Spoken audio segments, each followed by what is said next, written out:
ఇస్రో చేపట్టిన రాకెట్ కి సంబంధించి ప్రత్యేక చర్చా కార్యక్రమానికి స్వాగతం. చరిత్రలో మరో మైలురాయి ప్రయోగానికి భారత అంతరిక్ష పరిశోధనా సంస్థ ఇస్రో సిద్దమైంది. మరికొద్ది సేపట్లోనే ఖచ్చితంగా 5 గంటల 26 నిమిషాలకు ఈ చారిత్రక ప్రయాణం ప్రారంభం కానుంది.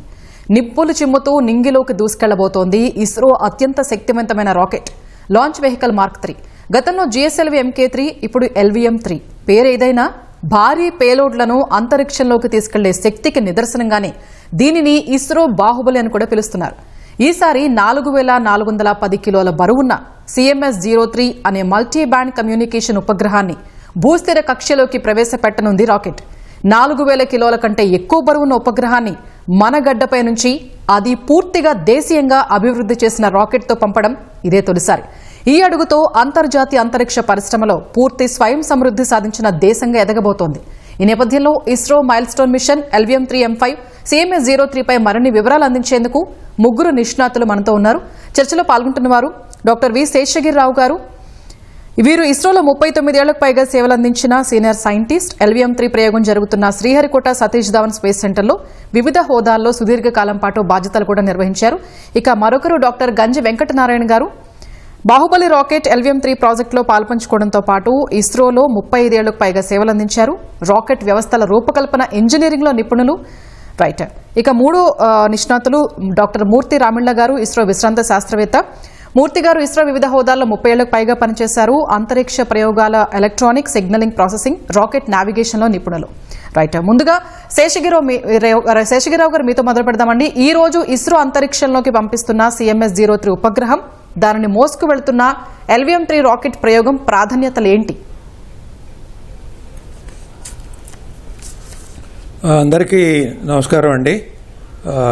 ప్రేక్షకులు కూడా అందరికీ నమస్కారం. GSLV మార్క్ 3 LVM-3 అనేది అంతరిక్ష పరిశోధనా సంస్థకి ఒక ప్రముఖమైన రాకెట్ అన్నమాట. ఎందుకంటే బయట దీనికి బాహుబలి అని కూడా పేరు. కారణం ఏంటంటే లో ఎర్త్ ఆర్బిట్లో ఇది 10 టన్నుల వరకు పేలోడ్ను తీసుకెళ్ళగలదు.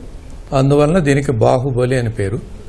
ఆ తర్వాత మీరు జియోసింక్రనస్ శాటిలైట్ గనక ప్రయోగించాలి అంటే దాదాపు ఇది 5 టన్నుల వరకు తీసుకెళ్తుంది. ప్రస్తుతం ఈ CMS-03 అనేది 4.4 టన్స్ అన్నమాట. సో ఇంత బరువు ఉన్న జియోసింక్రనస్ శాటిలైట్ని ప్రయోగించడం ఇది ప్రప్రథమం. ఈ దీనిలో చూడదలిచింది ఏంటంటే ఇది దాదాపు 43.5 మీటర్ల ఎత్తు ఉంటుంది. 642 టన్నుల బరువు ఉంటుంది. ఆ క్రింద ప్రథమ దశ గనక చూసినట్టయితే రాకెట్కు మధ్య భాగానికి ఇరుపక్కల సాలిడ్ ప్రొపెలెంట్ మోటార్స్ ఉంటాయి. ఒక్కొక్క సాలిడ్ ప్రొపెలెంట్ మోటారు 3.2 మీటర్ డయా అనమాట. ఈ 2 మోటార్లు అటుపక్క ఇటుపక్క మీరు చూసినట్టయితే ఇటు 3.2 అటు 3.2 6.4 మీటర్సు. మధ్యలో L1 టన్ అనే లిక్విడ్ రాకెట్ ఉంది. దాని డయామీటర్ వచ్చి 4 మీటర్లు. అంటే దాదాపు ఇటు చివరి నుంచి బ్రెడ్త్ కనుక తీసుకున్నట్టయితే 10 మీటర్లు పైన ఉంటుందన్నమాట. హైటు 43 మీటర్లు. ఇది ప్రథమ దశ చాలా బరువు ఉంటుంది. S200 అంటాం స్టాప్ ఆన్ మోటార్స్ని. 200 అంటే మీనింగ్ ఏంటంటే 200 టన్స్ ప్రొపలెంట్నే తీసుకెళ్తుంది. అది లోపల ఉంటుందన్నమాట. రెండు స్టాప్ ఆన్లు ఉన్నాయి కాబట్టి 2 × 200. L1 టన్ అంటే దాంట్లో ఉన్న ప్రొపలెంట్ 110 టన్నులు. అలాగే C25 అనే థర్డ్ స్టేజ్. సో అందులో 25 టన్స్ క్రయోజెనిక్ ప్రొపలెంట్స్ ఉంటాయి అన్నమాట. ఈ విధంగా చూసుకున్నట్టయితే అన్నీ చేరిస్తే 642 కిలోలు. ఇది 8వ ప్రయోగం. GSLV మార్క్ 3 8వ ప్రయోగం. అంతకుముందు ప్రయోగాలు చేస్తున్నాము. కేర్ దీంట్లోనే చేసాము. GSLV-19 దీంతోనే చేసాము. OneWeb 1, OneWeb 2 సిరీస్ దీంతోనే చేసాము. చంద్రయాన్ 3 దీంతోనే చేసాము. కాబట్టి దీని యొక్క అంతకుముందు పూర్వపరాలు చూసినట్టయితే విజయ పరంపరలే తప్ప ఎక్కడా మనకి సమస్య ఎప్పుడూ తలెత్తలేదు. కాబట్టి ఈ ప్రయోగంలో కూడా 100% సఫలీకృతం అవుతాం అనటంలో ఎటువంటి సందేహం లేదనమాట. శేషగిరిరావు గారు, ఇప్పుడు ఈ CMS-03 అనే పేరు ఎందుకు పెట్టారు? సిఎంఎస్ అంటే కమ్యూనికేషన్ శాటిలైట్. కమ్యూనికేషన్స్ అంతకుముందు ఏంటంటే మనకి ఇన్సాట్, జీసాట్ సిరీస్ ఉండేవి. ఆ సిరీస్ తర్వాత సిఎంఎస్ సిరీస్ మొదలెట్టారు. ఇది కమ్యూనికేషన్ శాటిలైట్. కమ్యూనికేషన్స్ అయితే ఎవరు వాడుకుంటారంటే ఎవరైనా వాడుకోవచ్చు.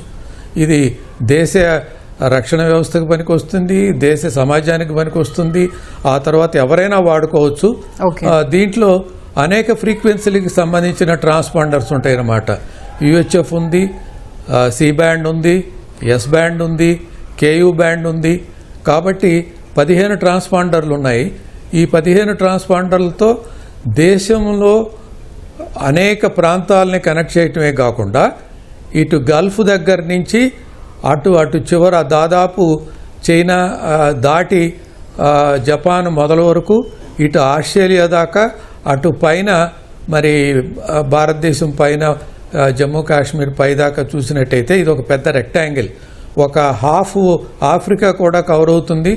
ఆ మధ్యలో ఉన్న ఓషన్స్ అన్ని కవర్ అవుతుంది. కాబట్టి మన వెసల్స్ మరి ఈ జలమార్గాల్లో ఉన్న వెసల్స్ కానివ్వండి, మరి ఏరోప్లేన్స్ కానివ్వండి, ఆ తర్వాత భూమార్గాల్లో కానివ్వండి, ఇటు చివరి నుంచి అటు చివరికి ఇందాక నేను చెప్పిన భూభాగాలతో పాటు సముద్ర మార్గాలకు కూడా ఈ కమ్యూనికేషన్స్ కవర్ అవుతాయి అన్నమాట. అయితే రక్షణ రంగ పరంగా ఈ భారీ సమాచార ఉపగ్రహానికి ఉన్న ప్రాధాన్యతలు ఏంటి? ఇప్పుడు మీరు ఎప్పుడైనా మీరు రక్షణ పరంగా ఈ శాటిలైటే కాదు, ఏ కమ్యూనికేషన్ శాటిలైట్ అయినా వాడుకోవాలి అంటే మనం అనుకున్నాం ఇందాక ట్రాన్స్పాండర్స్ ఉంటాయని. ట్రాన్స్పాండర్స్ ఏం చేస్తారంటే క్రింద నుంచి ఎవరైనా సిగ్నల్స్, అది ఆడియో సిగ్నల్ కావచ్చు, డేటా కావచ్చు, వీడియో కావచ్చు, ఇంకా ఫైల్స్ కావచ్చు, ఏదైనా అప్లింక్ చేయటం అంటారు. అప్లింక్ చేసిన తర్వాత అప్లింక్ చేసిన సమాచారాన్ని అందుకుని దాన్ని యాంప్లిఫై చేసి మళ్ళీ డౌన్ లింక్ చేస్తుందన్నమాట. ఈ అప్లింక్ ఫ్రీక్వెన్సీ, డౌన్ లింక్ ఫ్రీక్వెన్సీకి తేడాలు ఉంటాయి. ఎందుకంటే అప్లింక్లోనే డౌన్ లింక్ తీసుకోవాలంటే అది కొంచెం కష్టతరమైంది, జనరల్గా తీసుకోరు.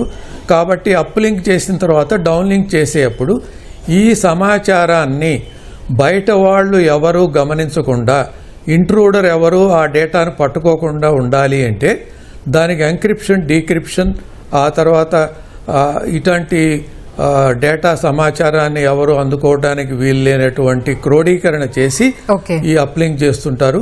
అదే క్రోడీకరణ ప్రకారం డౌన్ లింక్ చేస్తారు.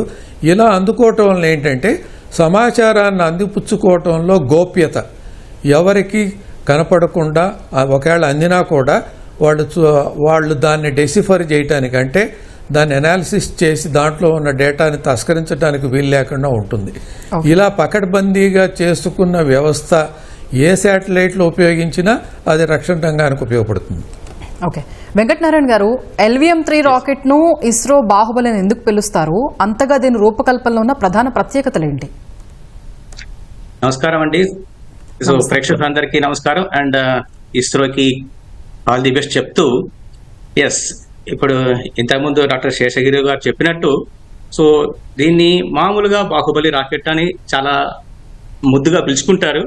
ఎందుకంటే మనకు ప్రస్తుతం ఇస్రోలో ఉన్నటువంటి PSLV రాకెట్, GSLV రాకెట్, ఇప్పుడు LVM-3 లేదా GSLV Mark 3 రాకెట్ ఏదైతే ఉన్నాయో ఆపరేషనల్ రాకెట్స్, 3 రాకెట్లలో కూడా అత్యంత శక్తివంతమైన, ఎక్కువ భారం ఉన్నటువంటి ఉపగ్రహాన్ని మనకు కక్షలో పెట్టే కెపాసిటీ ఉన్నటువంటి వెహికల్ కాబట్టి సో దీన్ని బాహుబలి అని చెప్పి, అంటే ఇప్పుడు మనం ఎవరైతే ఎక్కువ శక్తివంతమైన వారిని మనం బాహుబలి అంటాం.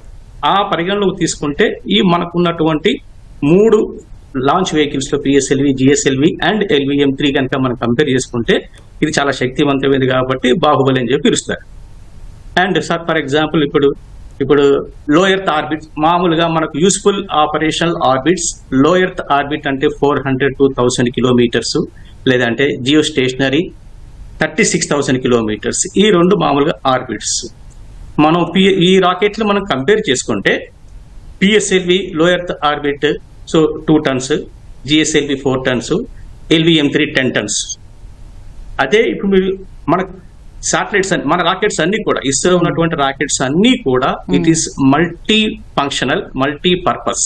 మనం ఏ రాకెట్ నైనా ఏ కక్షలో కోసమైనా మనం వాడుకోవచ్చు. లియో నుంచి, లో ఎర్త్ నుంచి, జియో స్టేషనరీ నుంచి, ఈవెన్ మూన్కి పంపించడానికి కూడా మనం పిఎస్ఎల్వి వాడాము, మనం LVM-3 కూడా వాడాము. ఇప్పుడు మనం జియో స్టేషనరీ కెపాసిటీ కనుక ఈ 3 రాకెట్లు మనం కంపేర్ చేసుకుంటే, so PSLV 1.2 tons geo stationary ఆర్బిట్కి తీసుకెళ్లగలదు. అదే జిఎస్ఎల్వి అయితే అరౌండ్ 2 టన్స్, LVM-3 అయితే 4 టన్స్ వరకు డిజైన్ చేసింది అనమాట. సో ఆ విధంగా మనం కంపేర్ చేసుకున్నా సరే ఇది ఎక్కువ శక్తివంతమైంది కాబట్టి దీన్ని బాహుబలి రాకెట్ అని చెప్పి అంటూ ఉంటారు.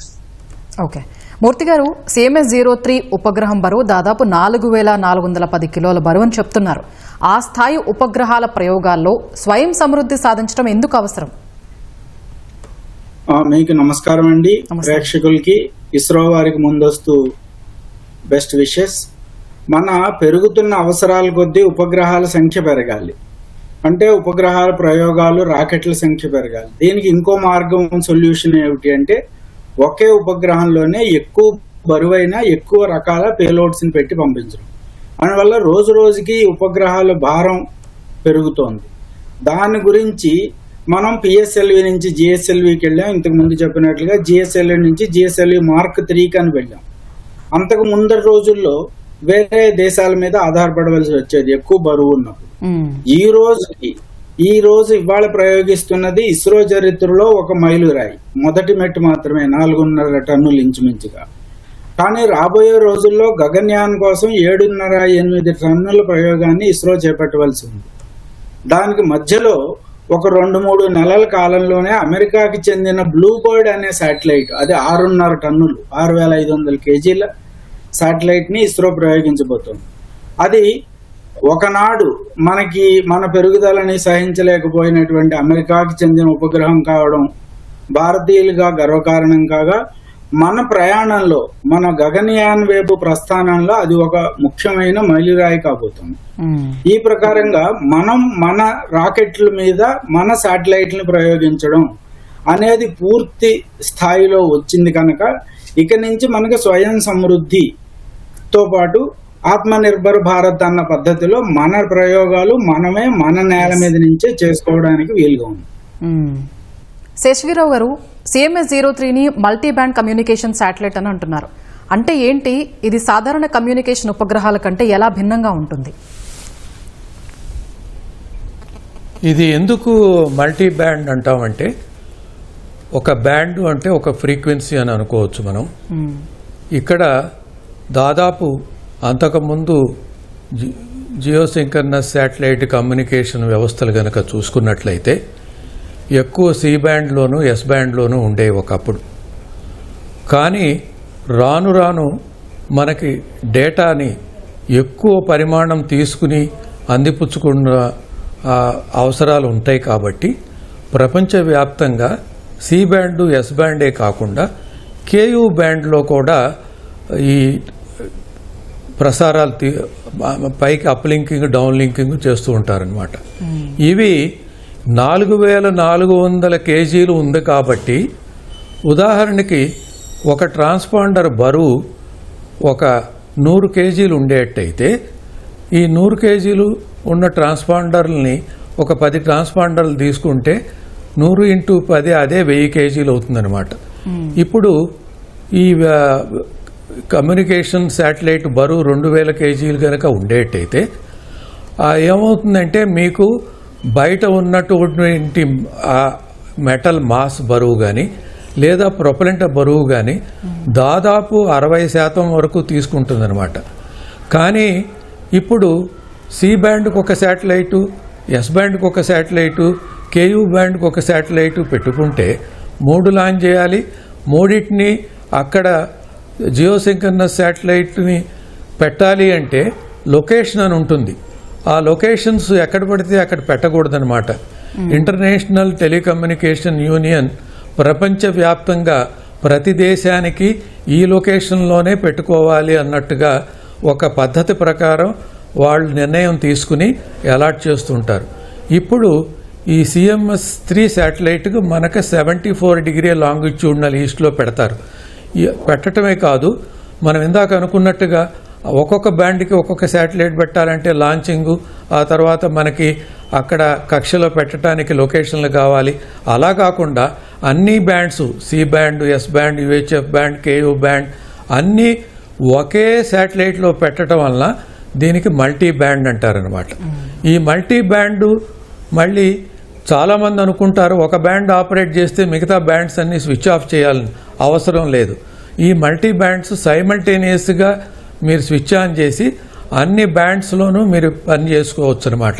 ఈ బ్యాండ్స్ ఒక్కొక్క ట్రాన్స్పాండరు కొన్ని స్పాట్ ట్రాన్స్పాండర్ అంటారు, కొన్ని స్టీరబుల్ ట్రాన్స్పాండర్ అంటారు. స్పాట్ ట్రాన్స్పాండర్ అంటే ఒకసారి మీరు స్విచ్ ఆన్ చేసిన తర్వాత దాని యొక్క బీమ్ యొక్క ఫుట్ ప్రింట్, ఒక సర్క్యులర్ ఫుట్ ప్రింట్ ఒక ప్రదేశానికి నిర్దేశింపబడుతుంది. అదే స్టీరబుల్ అనుకోండి, ఆ ఫుట్ ప్రింట్ను అటు ఇటు కదల్చడానికి వీలవుతుంది అనమాట. ఇది స్టీరబుల్ బీము ఉంటుంది, వైడ్ బీము ఉంటుంది, స్పాట్ బీము ఉంటుంది, మల్టీ ఫ్రీక్వెన్సీస్ ఉంటాయి. ఇవన్నీ చేయటం వలన దాదాపు సుదీర్ఘ ప్రాంతాలు, ఈ ఇండియన్ సబ్ కాంటినెంట్ చుట్టుపక్కల ఉన్న సుదీర్ఘ ప్రాంతాలు దాదాపు 2000 కిలోమీటర్లు నార్త్, ఈస్టు, తర్వాత సౌత్, వెస్ట్ ఎక్కడున్నా కూడా సైమల్టేనియస్గా ఏ వ్యవస్థ నుంచి అయినా కానీ, భూ వ్యవస్థ కానివ్వండి, సంచార వ్యవస్థ కానివ్వండి, తర్వాత నావికా వ్యవస్థ కానివ్వండి, ఈ యొక్క సమాచారాన్ని అందిపుచ్చుకోవటానికి ఒక్కొక్కళ్ళు ఒక్కొక్క ఫ్రీక్వెన్సీలో చేస్తారు. కాబట్టి సైమల్టేనియస్గా మన సమాచారాన్ని అందుకుని ఒక కంట్రోల్ సెంటర్లో కూర్చుని మానిటర్ చేసుకోవటానికి కానీ, లేదా ఒక సర్వర్కి తీసుకువెళ్ళి మనం నిక్షేపింపజేయటానికి కానీ, లేదా ఒకళ్ళు మాట్లాడుకోవటానికి కానీ, ఆఫీసుల్లో పనిచేయటానికి కానీ వీసాట్ టెర్మినల్స్ ఉన్నాయి.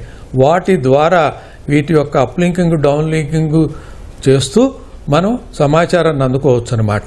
అందువలన ఈ ప్రాముఖ్యత వచ్చింది. Multi band satellite at 74 degree east లాంగిట్యూడ్లో పెడతారు. కానీ ఇది 36,000 కిలోమీటర్ల దూరంలో ఉంటుంది ఈ కక్ష. మనం ప్రస్తుతం తీసుకెళ్తున్న రాకెట్లు ఒక దీర్ఘ ఎలిప్స్ అంటాం మనం, long ellipse 170 kilometres into 29,000 kilometres ఆర్బిట్లో పెడుతుంది. అంటే భూమికి దగ్గర దూరం 170 కిలోమీటర్లు, అతి దూరంగా 29,000 కిలోమీటర్ల దూరంలో ఇది పరిభ్రమిస్తూ ఉంటుంది. ఇది ట్రాన్స్ఫర్ ఆర్బిట్ అంటారు. అంటే బాహుబలి రాకెట్ తీసుకెళ్ళి ఈ ట్రాన్స్ఫర్ ఆర్బిట్లో పెడుతుందన్నమాట. ఈ ట్రాన్స్ఫర్ ఆర్బిట్ మనం అనుకున్నాం 170 కిలోమీటర్లు ఇంటూ 29,000 కిలోమీటర్లు. కానీ మనకు కావాల్సింది ఎంత? భూమధ్య రేఖ చుట్టూతా 36,000 కిలోమీటర్ల దూరానికి తీసుకువెళ్ళాలి. ఈ 36,000 కిలోమీటర్లు తీసుకెళ్ళాలి అంటే 170 ఇంటూ 29,000 కిలోమీటర్లో ఉన్నదాన్ని తీసుకెళ్ళాలి అంటే శాటిలైట్లో ఉన్నటువంటి ఇంధనాన్ని వాడుకోవాలన్నమాట. ఈ శాటిలైట్లో ఉన్న ఇంధనాన్ని ఈ యొక్క ఉపగ్రహం 170 ఇంటూ 29,000 కిలోమీటర్ల దూరంలో పరిభ్రమిస్తున్నప్పుడు ఎప్పుడైతే అపోజీ దగ్గరికి వస్తుందో అప్పుడు ఈ ఇంధనం ప్రజ్వలింపజేసి కొంచెం 2-3 పద్ధతుల ప్రకారం ఈ 36,000 కిలోమీటర్ల దూరంలో తీసుకెళ్లి ఈ 74 డిగ్రీ లాంగిట్యూడ్లో పెడతారనమాట. దీన్ని జియో సింక్రనస్ ఆర్బిట్లో పెట్టడానికి ట్రాన్స్ఫర్ ఆర్బిట్ నుంచి తీసుకెళ్ళటం అంటారు. ఓకే వెంకటనారాయణ గారు, సాధారణంగా LVM-3 రాకెట్ 4,000 కిలోల వరకు పేలోడ్ని జీటీలోకి తీసుకెళ్లి వెళ్ళగలదు. అయితే ఈసారి 4,410 కిలోల ఉపగ్రహాన్ని పంపడానికి ఇస్రో ఏ సాంకేతిక మార్పులు చేసింది? చాలా మంచి ప్రశ్న అండి. ఇది ప్రేక్షకులందరికీ కూడా మంచి ఉపయోగకరమైనటువంటి ప్రశ్న. ఇది మామూలుగా ప్రతి రాకెట్ PSLV కానీ, GSLV కానీ, LVM-3 కానీ ఇది ఇస్రోలో ఇది నిరంతరం జరుగుతున్నటువంటి ప్రక్రియ. ప్రతి ఒక్క సాటిలైట్, ప్రతి ఒక్క లాంచ్కి సమ్ అప్గ్రేడ్మెంట్, సమ్ అడ్వాన్స్మెంట్స్ చేస్తూ పేలోడ్ యొక్క కెపాసిటీని పెంచుకుంటూ వెళ్తూ ఉంటాం. మీరు అన్నట్టుగా యాక్చువల్గా అది original design 15 years back drawing board మీద LVM-3 డిజైన్ చేసినప్పుడు దీని యొక్క సామర్థ్యం 4 tons, 4 టన్నులు, అంటే 4,000 kgల బరువు ఉన్నటువంటి శాటిలైట్ని జియో స్టేషనరీ ట్రాన్స్ఫర్ ఆర్బిట్లో తీసుకెళ్లగలిగే శక్తి సామర్థ్యం లాంచ్ వెహికల్ గా మనం రాకెట్ గా దీన్ని మనం రూపొందించాం.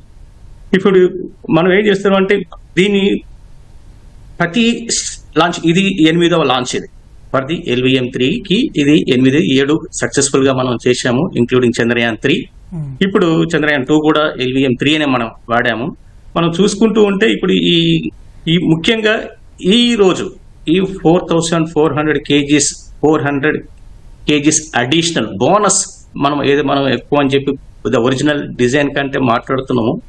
ముఖ్య కారణాలు ఏంటంటే మనకు కోర్ స్టేజ్ ఉంది. ఇప్పుడు మన డాక్టర్ శేషగిరిరావు గారు చెప్పినట్టుగా లిక్విడ్ స్టేజ్ ఉంది మధ్యలో, 4 మీటర్ డయామీటర్ ఉన్నటువంటి L110 స్టేజ్ అని చెప్పి అంటాము. సో దాంట్లో ప్రొపల్లెంట్ 110 kgs ఉంటుంది, 110 టన్స్ ఉంటుంది. సో దాన్ని ఒక 6 టన్స్ ఎక్కువ లోడింగ్ చేయటము ఒక పాయింట్. రెండో పాయింట్ ఏంటంటే ఇంజిన్ థ్రస్ట్. ఈ మామూలుగా అయితే LVM-3 సోఫార్ మనం 58 bar pressure, combustion chamber pressure అని చెప్పి అంటాము. సో ఆ థ్రస్ట్ ఇచ్చే బార్ ప్రెషర్ 58 నుంచి ఇప్పుడు ఒక 2 పెంచాము మేము. సో దాని తర్వాత ఏమైంది, ఇప్పుడు 60 బార్ ప్రెషర్ లో ఇది ఆపరేట్ అవుతుంది. So we get higher thrust. ఈ హయ్యర్ థ్రస్ట్ వల్ల మనకు కొద్దిగా పేలోడ్ పెరుగుతుంది. అదే విధంగా మనకు ఇప్పుడు థర్డ్ స్టేజ్ ఉంది.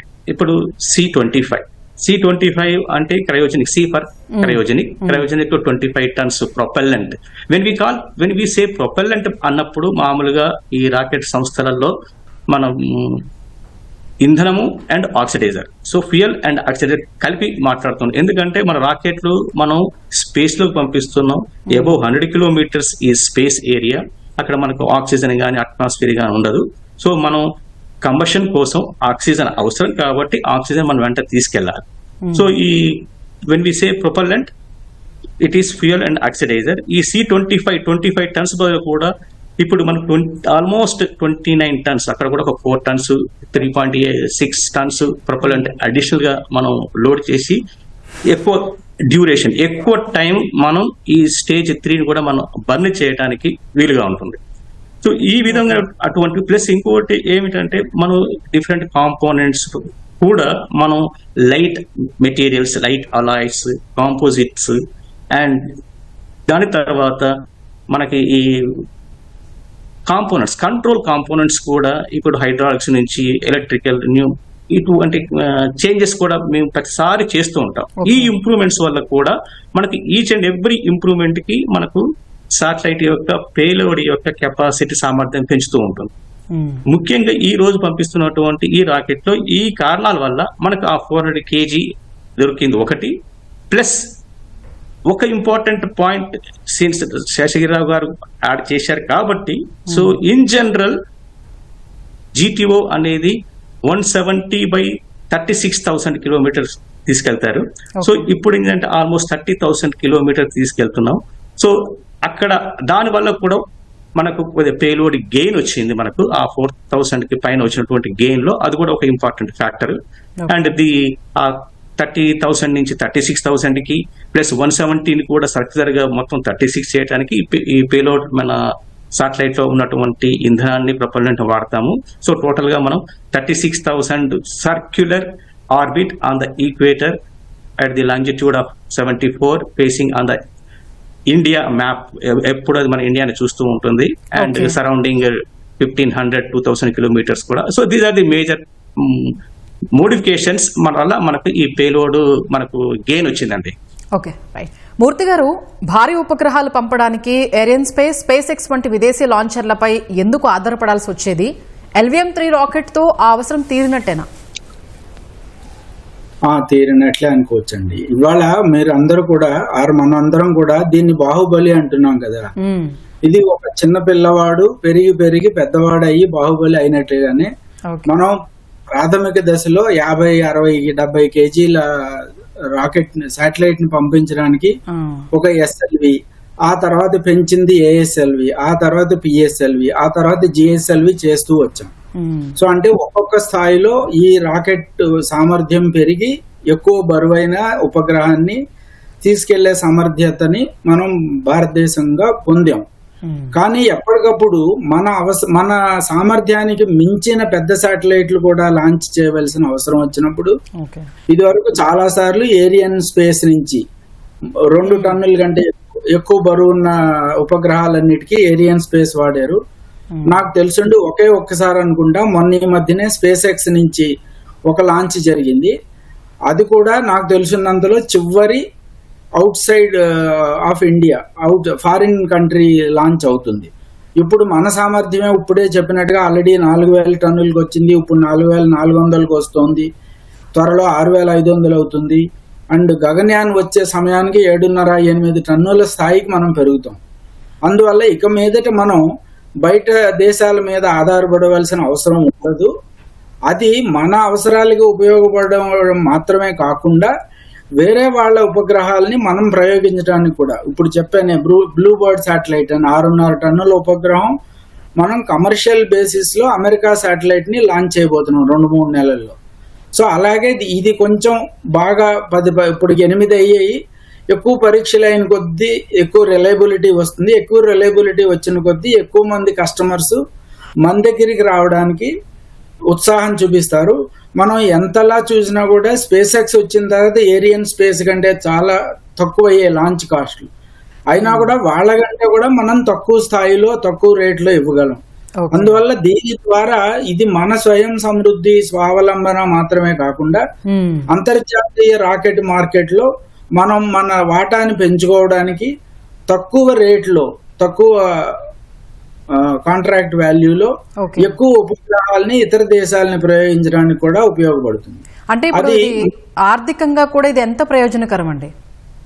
ఆర్థికంగా చాలా ప్రయోజనకరం. ఎందుకంటే మనం ఇప్పుడు ఇదే ఉపగ్రహాన్ని foreign satellite Ariane or SpaceX లో లాంచ్ చేసే దాని కాస్ట్ లో మనం 50-60 మహా అయితే 70% కాస్ట్ లో మనం లాంచ్ చేసుకోవచ్చు. అంటే అక్కడ 40-50% మనకి లాభం మిగిలినట్టే.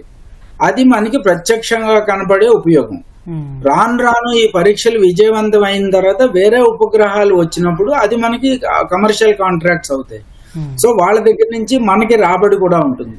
సో ఒకటి మన ఖర్చు తగ్గుదల, 2 రాబడి పెరుగుదల. ఈ 2 విధాలుగా చూస్తే ఇది భారతదేశానికి ఒక ముఖ్యమైన మైల్ స్టోన్ అని చెప్పుకోవచ్చు. ఇది ఇంకా వేయబోయే ప్రస్థానంలో ఒక మొదటి మెట్టు. దానివల్ల అన్ని విధాలా ఉపయోగపడుతుంది. ఓకే, వెంకటనారాయణ గారు, LVM-3ని 3 దశల రాకెట్ గా చెప్తున్నారు. ఈ 3 దశలు అంటే సాలిడ్, లిక్విడ్, క్రైజోనిక్ స్టేటస్ లో వాడే ఇంధనాలు, స్టేజెస్ లో వాడే ఇంధనాలు, వాటి ప్రాధాన్యత ఏంటి? ఇప్పుడు నేను ఇంతకుముందు చెప్పినట్టుగా ఈ మామూలుగా రాకెట్ లో వాడే వాటిని ప్రొపెల్లెంట్స్ అంటారు. ప్రొపెల్లెంట్ అనగా ఫ్యూయల్, ఆక్సిడైజర్ కలిపి అని చెప్పి మనం అర్థం చేసుకోవాలి. అండ్ ఇప్పుడు ఈ రాకెట్ లో కూడా 3 రకాలటువంటి ప్రొపెల్లెంట్స్, సాలిడ్ 2 మనకు మన LVM-3 రాకెట్ కనుక చూసినట్లయితే కింద మనకు 2 సైడ్ల బూస్టర్స్ ఉంటాయి, మధ్యలో కోర్ ఉంటుంది. ఈ 2 సైడ్ల ఏవైతే మనకు బూస్టర్స్ ఉన్నాయో అవి సాలిడ్ ప్రొపెల్లెంట్, మధ్యలో ఉన్నటువంటిది కింది భాగం లిక్విడ్ ప్రొపెల్లెంట్, పైన ఉన్నటువంటిది క్రయో ప్రొపెల్లెంట్ ఉంటుంది. దానిపైన మనకు పెద్దగా మనకు బల్బ్ మరియు కనిపిస్తున్నటువంటిది అది పేలోడ్ ఫేరింగ్ లేకపోతే పేలోడ్ హీట్ షీల్డ్ అని చెప్పి అంటూ ఉంటారు. సో ఇప్పుడు ముఖ్యంగా ఈ ప్రొపెల్లెంట్, సాలిడ్ ప్రొపెల్లెంట్ లో ఫ్యూయల్ వచ్చేసేసి అల్యూమినియం పౌడర్, ఆక్సిడైజర్ గా వాడేదేమో అమోనియం పెర్క్లోరేట్ అని చెప్పి ఒక కెమికల్ వాడతారు. ఈ 2 పౌడర్స్ రూపంలో ఉన్న వాటిని HTPB హైడ్రాక్సిల్ టర్మినేటెడ్ పాలీబ్యూటేడైన్ అని చెప్పి ఒక బైండర్ తోటి వీటి రెండింటిని మిక్స్ చేసేసి ముందుగానే వీటిని సాలిడిఫై చేసి మనం కనుక దీపావళి రాకెట్ లో మనం ముందుగానే మనం పెట్టినట్టుగా మందు సామాగ్రి మనం పెట్టినట్టుగానే వీటిని ముద్దగా చేసి డ్రై చేసి ఈ సిలిండర్ లో మనం కాస్టింగ్ చేసి డ్రై చేసి వాటిని మనం ఇన్స్పెక్షన్ చేసి ఏ మాత్రం హోల్స్ లేకుండా, క్రాక్స్ లేకుండా చూసి ఉంచుతాం. అయితే ఈ సాలిడ్ ప్రొపెల్లెంట్స్ యొక్క థ్రస్ట్ చాలా ఎక్కువగా ఉంటుంది బిగినింగ్. అందుకని చెప్పి మనకు బిగినింగ్ లో ఇప్పుడు 640 టన్స్ లాంచ్ వెహికల్ మనం అనుకుంటున్నాం. ఆ లిఫ్ట్ ఆఫ్ థ్రస్ట్ కోసం ఇది మినిమం ఇప్పుడు లాంచ్ వెహికల్ 640 టన్స్ మీకు ఆ లాంచ్ ప్యాడ్ నుంచి పైకి వెళ్ళాలంటే 1.5 times మీకు థ్రస్ట్ రావాలి. అంటే అట్లీస్ట్ మినిమం 1100-1200 థ్రస్ట్ మీరు డెవలప్ చేస్తే గనకనే అది లిఫ్ట్ అవుతుంది, వెళ్ళగలుగుతుంది. అండ్ ఇట్ ఆల్సో మనకు అట్మాస్ఫియరిక్ ప్రెషర్ కానీ, మన గ్రావిటీ కానీ ఇవన్నీ మనం ఓవర్టేక్ చేయాలి. సో అదే విధంగా ఇప్పుడు ఇవి ఇంకొక అడ్వాంటేజ్ ఆఫ్ ఇవి అయితే డిసడ్వాంటేజ్ ఆఫ్ సాలిడ్ ప్రొపల్లెంట్ ఏంటంటే ఒక్కసారి మనం అంటించామంటే ఇది కంటిన్యూస్ బర్నింగ్, ప్రొపల్లెంట్ అయిపోయేంత వరకు అది బర్న్ అవుతుంది, మధ్యలో మనం షట్ ఆఫ్ చేయడానికి కుదరదు. So that is one disadvantage of the solid propellant. Otherwise it is very very mixture dependent propellant అనమాట. రెండోది లిక్విడ్ ప్రొపల్లెంట్స్ లో ఏంటంటే అక్కడ ఫ్యూయల్ వచ్చేసి UH25 అని చెప్పి అంటాం. సో యూనిఫైడ్ హైడ్రోజన్ అని చెప్పి ఫ్యూయల్ అది. N2O4 అని చెప్పి నైట్రోజన్ టెట్రాక్సైడ్ అనేది ఆక్సిడైజర్ గా పనిచేస్తాయి. ఈ రెండు మనం సపరేట్ ట్యాంక్ లో దీన్ని స్టోర్ చేస్తారు. అక్కడి నుంచి మన కంబషన్ కోసం ద బ్యూటీ ఆఫ్ ఈ లిక్విడ్ ప్రొపల్లెంట్స్ ఏంటంటే హైపర్గోలిక్ అని చెప్పి అంటాం. మీరు దానికి ఇగ్నిషన్ ఏం అవసరం లేదు. ఈ రెండు ప్రొపల్లెంట్స్ కనుక మీరు ఒక దగ్గర తీసుకొచ్చి మీరు జస్ట్ మిక్స్ చేస్తే ఆటోమేటిక్ గా అది ఇగ్నేట్ అవుతుంది, ఫైర్ అవుతుంది, అంటుకుంటుంది. So this are called hypergolic. దీనివల్ల మనకు అడ్వాంటేజ్ ఏంటంటే మనకు ఇన్ కేస్ ఆఫ్ ఎమర్జెన్సీ మనం దీన్ని థ్రస్ట్ కట్ ఆఫ్ చేయొచ్చు, దాని తర్వాత కంట్రోల్ చేసుకోవచ్చు. మనకు ఎక్కువ థ్రస్ట్ కావాలంటే తక్కువ థ్రస్ట్ కావాలంటే ఈవెన్ డ్యూరింగ్ ది ఫ్లైట్ అది రన్నింగ్ చేసే టైంలో కూడా మనం కంట్రోల్ చేసుకోవచ్చు.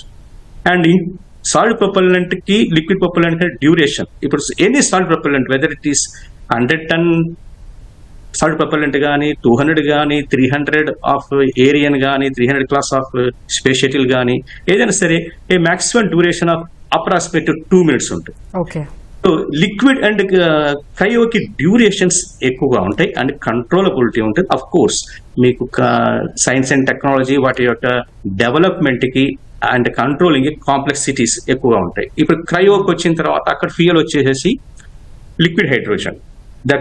The meaning of cryo is very cold.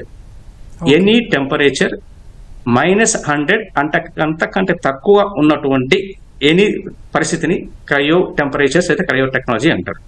మనం లిక్విడ్ హైడ్రోజన్ వాడతాం, అది -253 degrees సెంటిగ్రేడ్ దగ్గర అది లిక్విఫై అవుతుంది. కాబట్టి ఆ టెంపరేచర్ లో దాన్ని మనం స్టోర్ చేసి లిక్విడ్ ఫామ్ లో మనం ఆ క్రయో స్టేజ్ లో ఉంచుతాం.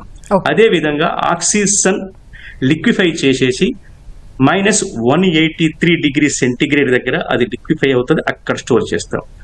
ఇప్పుడు మనకు ఇంకొక భాషలో మాట్లాడుకోవాలంటే కూడా ఈ మూడు ఇంకొకటి క్రయోలో మనకి ఇంకా long durations almost 10 to 12 minutes మీకు డ్యూరేషన్ మీకు ఈ క్రయో స్టేజ్ ని వాడచ్చు. ప్లస్ మామూలు మనకు మన లే మ్యాన్ మన భాషలో మాట్లాడుకోవాలంటే మైలేజ్ ప్రకారంగా మాట్లాడుకుంటే ఇప్పుడు we call specific impulse. So మనకు సాలిడ్ నుంచి లిక్విడ్ నుంచి క్రయోకి వెళ్తూ ఉంటే మైలేజ్ పెరుగుతూ ఉంటుంది. సింపుల్ గా చెప్పాలంటే 1 kg మీరు సాలిడ్ తీసుకోండి, 1 kg లిక్విడ్ తీసుకోండి ప్రొపల్లెంట్, 1 kg క్రయో తీసుకోండి. సో మీకు ఇష్టం వచ్చినటువంటి ఒక thrust, okay let us say I'm putting a thrust of some 5 kg force I'm applying. ఈ 1 kg ఇవన్నీ ఒకేసారి మనం అంటు పెడితే ఎక్కువ ఇదే థ్రస్ట్ తోటి ఎక్కువ డ్యూరేషన్ ఎక్కువ సెకండ్స్ మండి థ్రస్ట్ పనిచేసేది క్రయో, తక్కువ వచ్చేది లిక్విడ్, అంతకంటే తక్కువ వచ్చేది సాలిడ్. అంటే మనం తీసుకెళ్లే 1 kgకి ఎక్కువ సేఫ్ బర్న్ చేసి ఎక్కువ థ్రస్ట్ ఇస్తుంది కాబట్టి మనకి ఎక్కువ పేలోడ్ ని మనం పైకి తీసుకెళ్లొచ్చు.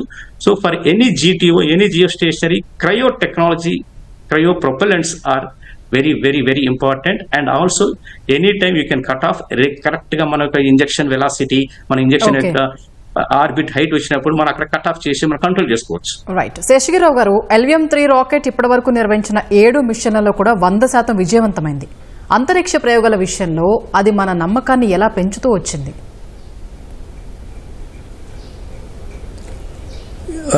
మీరు బాహుబలి రాకెట్లో ఉన్నటువంటి వివిధ దశలను గనక చూసినట్టయితే ఈ S-200 అనేది PSLVలో అనేక సార్లు వాడున్నాం, దాని యొక్క రిలయబిలిటీ తెలుసు.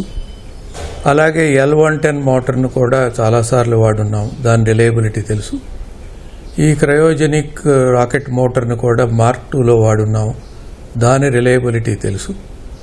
దాదాపు ఈ యొక్క రిలయబిలిటీ యొక్క పరంపరను కనుక చూసినట్లయితే ఈ 7 రాకెట్ల యొక్క రిలయబిలిటీని కనుక చూసినట్టయితే ప్రతి రాకెట్ ప్రయోగం అయిన తర్వాత S-200 మన ఈ బాహుబలి రాకెట్కి LVM-3 రాకెట్కి ఇరుపక్కల భుజకీర్తుల్లాగా ఉన్నటువంటి S-200 ఎలా పనిచేసినవి, అవి అంటించగానే మ్యాక్సిమం థ్రస్ట్ రావటానికి ఎంత సమయం పట్టింది, మనం అనుకున్నట్టుగా ఎన్ని సెకండ్లు అవి ప్రజ్వలించినవి, ఆ ప్రజ్వలించినప్పుడు ఎంత థ్రస్ట్ ఇవ్వగలిగింది, అదేవిధంగా L-110లో కూడా ఇటువంటి థ్రస్ట్ ఎలా ఎన్ని సెకండ్లు జనరేట్ చేయబడింది, ఎంత మ్యాక్సిమం థ్రస్ట్ వచ్చింది, అది ఎంత దూరం సస్టైన్ అయింది, అంటే ఎన్ని సెకండ్లు సస్టైన్ అయింది, ఆ తర్వాత C-25 ఎలా మరి పనిచేసింది అనేది ఇది నిరంతర ప్రక్రియ. ఈ డేటా అంతా ఎంత డేటా వస్తుంది అంటే మనకి టెలిమెట్రీలో ఒక్కొక్క టెలిమెట్రీ ఒక MBPS అంటాం, 1 MBPS అని, అంటే మెగాబిట్స్ పర్ సెకండ్. అలాంటివి 2 MBPS 2 ఛానల్స్ ఉంటాయి, 1 MBPS 2 ఛానల్స్ ఉంటాయి.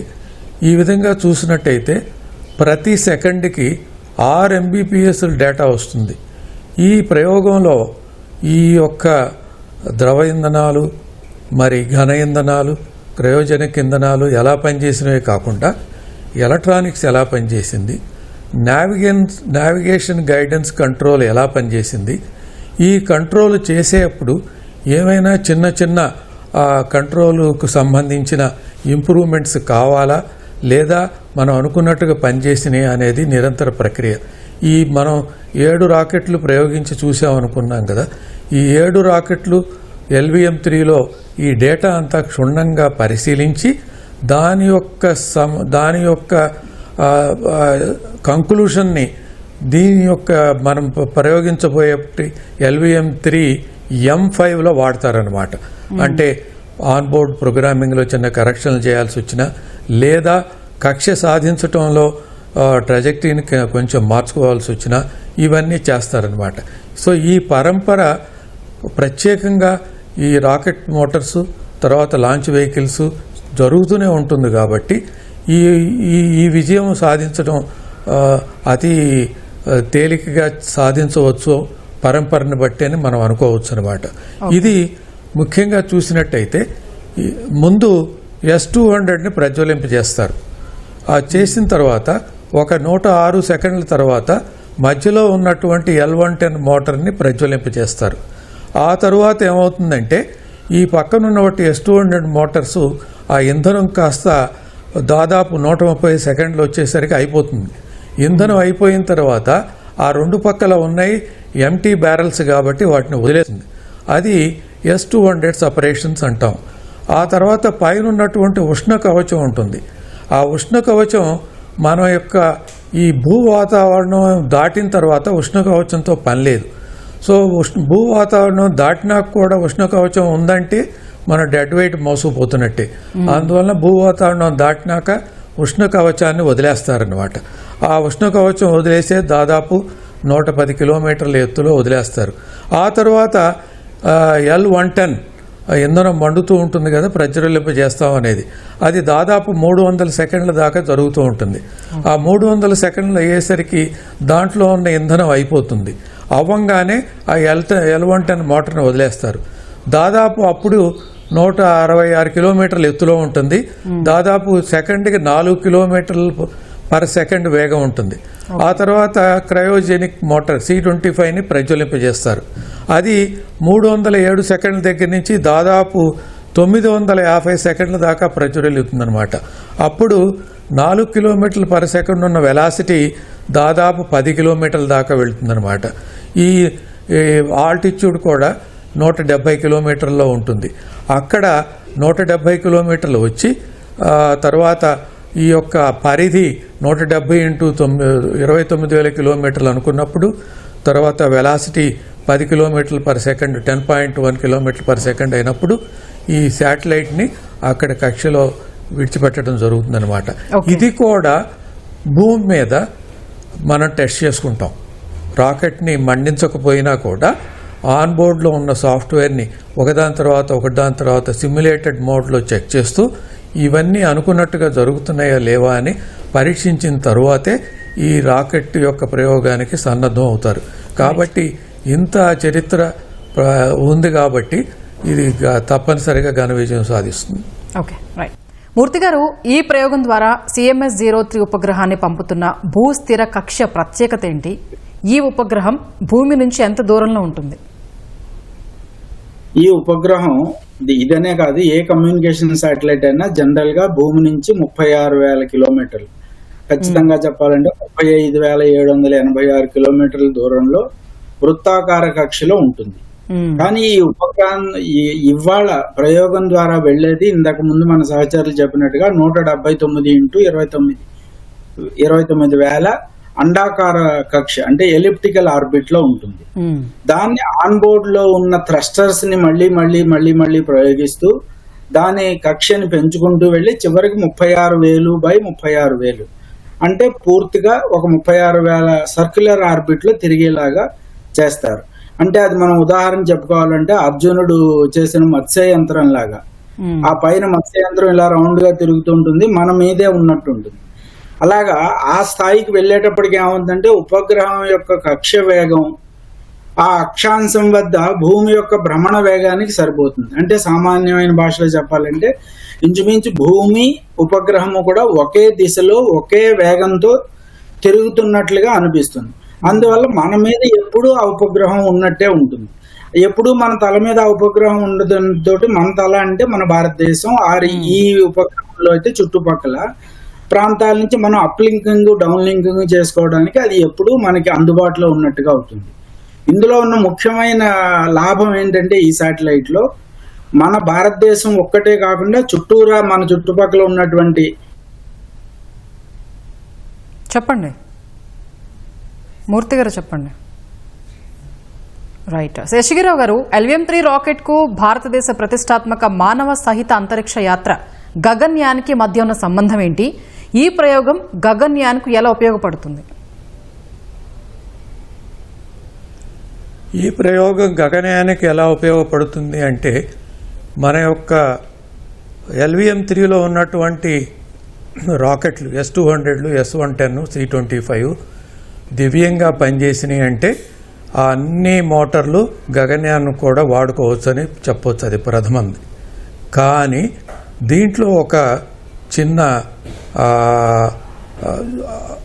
మార్పు చేస్తారనమాట. ఏంటంటే, మనం బోయింగ్లో ఎయిర్క్రాఫ్ట్లో పయనిస్తున్నప్పుడు బోయింగ్ యొక్క రిలయబిలిటీ ఎంతంటే 99.99%.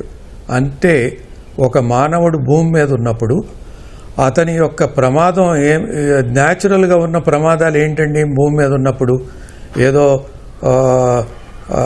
పిడుగు పట్టమో, లేకపోతే ఇంకేదైనా వరదలు రావటం, ఇంకేదన్నా ప్రమాదాలు జరగటం, అవి ఎంతంటే 10 లక్షల్లో ఒకళ్ళకి అలాంటి ప్రమాదం జరుగుతూ ఉంటుంది నిత్యం. కాబట్టి మానవుణ్ణి తీసుకువెళ్ళటానికి ఏ వాహనం వాడినా కూడా ఈ ప్రమాద స్థాయి అంతకు మించి పెరగకూడదు, అంతకన్నా తక్కువ ఉండొచ్చు. 10 లక్షల్లో ఒకళ్ళకి మామూలు న్యాచురల్ స్వాభావికమైనటువంటి ప్రభావితం ఉంది. మరి 10 లక్షలకు బదులు ఒక 20 లక్షలలో ఒకటికి అనుకోండి, అప్పుడు ఇంకా దాని రిలయబిలిటీ ఎక్కువ అనమాట. అందువలన ఈ యొక్క LVM-3ని గగనయానికి వాడాలి అంటే హ్యూమన్ రేటెడ్గా మారుస్తారు. హ్యూమన్ రేటెడ్ అంటే ఏంటంటే, ఏదైనా కొన్ని వ్యవస్థలు, సబ్సిస్టమ్స్ ఏదైనా పనిచేయటం మానేస్తే రాకెట్ గనక ప్రయోగానికి ప్రయాణానికి భగ్నం గనక జరిగేట్టుగా ఉంటే అలాంటి సింగిల్ పాయింట్ ఫెయిల్యూర్స్ని రిడెండెన్సీ పెట్టుకుంటూ వస్తారు. అలా రిడెండెన్సీ అంటే ఒకటి కాకపోతే ఇంకొకటైనా పనిచేస్తుంది అని అలా రిడెండెన్సీ పెంచి ఈ రాకెట్ని మానవులని తీసుకెళ్ళటానికి రిలయబిలిటీగా మార్చటాన్ని హ్యూమన్ రేటెడ్ వెహికల్ అంటారు. కాబట్టి ఈ LVM-3 M5ని యథావిధంగా మానవులను తీసుకువెళ్ళటానికి వాడరనమాట. హ్యూమన్ రేటెడ్గా చేసిన మార్పులను చేసిన రాకెట్నే వాడతారు. అవి మనం అందువలన అలాంటి మార్పులు చేసినప్పుడు డైరెక్ట్గా మానవులను పంపించి టెస్ట్ చేసే కన్నా కూడా మానవులను తీసుకెళ్లేటువంటి క్యాప్సూల్ ఉంటుంది.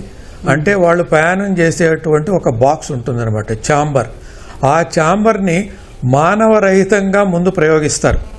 ఇదే LVM-3ది హ్యూమన్ రేటెడ్ కెపాసిటీకి పెంచిన తర్వాత మనుషులు లేకుండా ఆ మానవులు ప్రయోగించే ఛాంబర్స్ను పెట్టి దాదాపు 2 ప్రయోగాలు చేస్తారు, 2 కానీ 3 కానీ. సో గగనయాన్లో మొట్టమొదటి ప్రయోగాలు మానవరహిత ప్రయోగం. కాబట్టి ఈ యొక్క సక్సెస్ తర్వాత ఈ రాకెట్స్ పెర్ఫార్మెన్స్ ఇవన్నీ ఈ మానవరహిత ప్రయోగాలకి ఉపయోగించే మోటార్లు కాబట్టి ఈ వ్యవస్థ సక్రమంగా పనిచేస్తుంది. హ్యూమన్ రేటెడ్గా మార్చినా కూడా సక్రమంగా పనిచేస్తాయని చెప్పుకోవడానికి వీలవుతుందన్నమాట.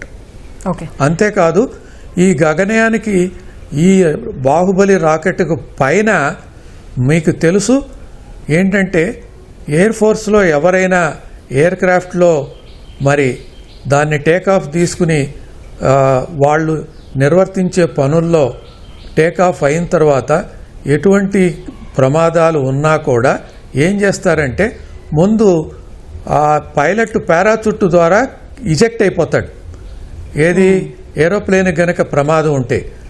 అలాగే ఈ LVM-3 బాహుబలి రాకెట్ను కూడా మానవ సహితంగా ప్రయోగించేప్పుడు ఈ మధ్యలో రాకెట్కి ఏదైనా ప్రమాదం ఏర్పడితే మానవులకు ఇబ్బంది లేకుండా తీసుకువెళ్ళాలి కాబట్టి మానవుల్ని ఇజెక్ట్ చేయటానికి అబార్ట్ సిస్టమ్ అని ఉంటుంది. ఆ అబార్ట్ సిస్టమ్ పైన ఈ మనం ఇప్పుడు ఈ శాటిలైట్ పెడుతున్నాం కదా, అక్కడ అబార్ట్ సిస్టంతో పాటు ఈ యొక్క మానవులను తీసుకువెళ్లే ఛాంబర్ను కూడా అక్కడ ఉంచుతారనమాట. కాబట్టి మానవులను తీసుకెళ్లే వెహికల్ LVM-3 టైప్ది అయినా కూడా 2 మార్పులు ఉంటాయి. ఒకటి ఏంటంటే హ్యూమన్ రేటెడ్ వెహికల్, రెండోది ఏంటంటే రాకెట్లో ప్రమాదం ఏర్పడినప్పుడు ఈ మానవుల్ని ఇజెక్ట్ చేసేయాలి, అంటే సురక్షితమైన ప్రదేశానికి తీసుకెళ్ళి అక్కడ పారాచూట్ ద్వారా ల్యాండ్ అయ్యేట్ చేయడం. దానికి అబార్ట్ కాంపోనెంట్లు ఉంటాయన్నమాట, అది యాడ్ చేస్తారు. కాబట్టి అవన్నీ ప్రత్యేకమైన టెస్టుల ద్వారా టెస్ట్ చేయాల్సిందే. కాబట్టి ఇక్కడ ప్రజ్వలిన మోటార్లు మాత్రం యథావిధిగా అక్కడ పనికొస్తాయి. Okay, right sir. వెంకటనారాయణ గారు, భవిష్యత్తులో LVM-3 రాకెట్ సామర్థ్యాన్ని 10,000 కిలోల వరకు పెంచడానికి ఇస్రో కృషి చేస్తోందని సమాచారం.